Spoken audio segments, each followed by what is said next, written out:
Memulakan perniagaan eco-pelancongan seawal usia 22 tahun adalah satu tindakan berani buat anak muda ini.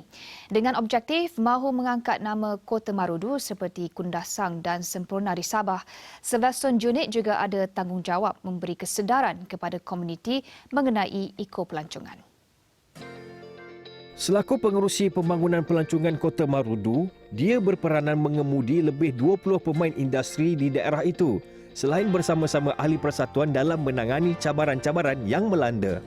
Takat ini kita sudah mempunyai lebih daripada 20 tarikan yang ada di Kota Marudu ini. Jadi selepas beberapa tahun kita memberi kesedaran dan memberi tunjuk ajar bimbingan kepada komuniti di sini untuk membangunkan industri pelancongan. Cabaran yang utama bagi pengusaha-pengusaha pelancongan di Kota Marudu ini adalah dari segi infrastruktur lah. Yang paling utama adalah akses untuk masuk ke tempat-tempat pelancongan di Kota Marudu. Bolehlah kita katakan lebih kurang 80% tempat-tempat tarikan di Kota Marudu ini cabaran utama adalah jalan raya. Akui Sylvester, pelbagai rungutan dan perasaan ingin menyerah kalah dalam kalangan penggiat pelancongan di daerah itu berhubung masalah infrastruktur yang dialami serta pandemik COVID-19. Namun ia merupakan tanggungjawab persatuan untuk menenangkan para ahli dan bersatu bersama-sama dalam memastikan pelancongan di daerah itu kekal relevan serta berdaya saing.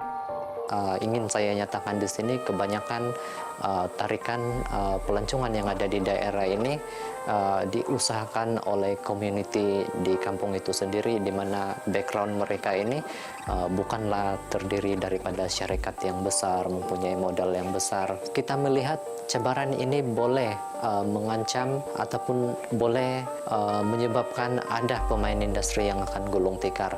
Dan setakat ini di Kota Marudu ini masih ramai pemain industri yang masih menutup perniagaan mereka, karena kalaupun mereka membuka perniagaan itu pada masa kini, pendapatan yang mereka generate itu tidak mampu untuk cover cost operasi yang ada di tempat mereka lah.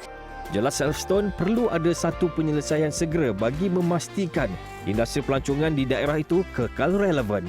Jika masalah dalaman seperti akses jalan tidak diatasi pihak berwajib, industri pelancongan di Kota Marudu dikhawatir semakin mengecil dan akhirnya tidak mampu berdaya saing.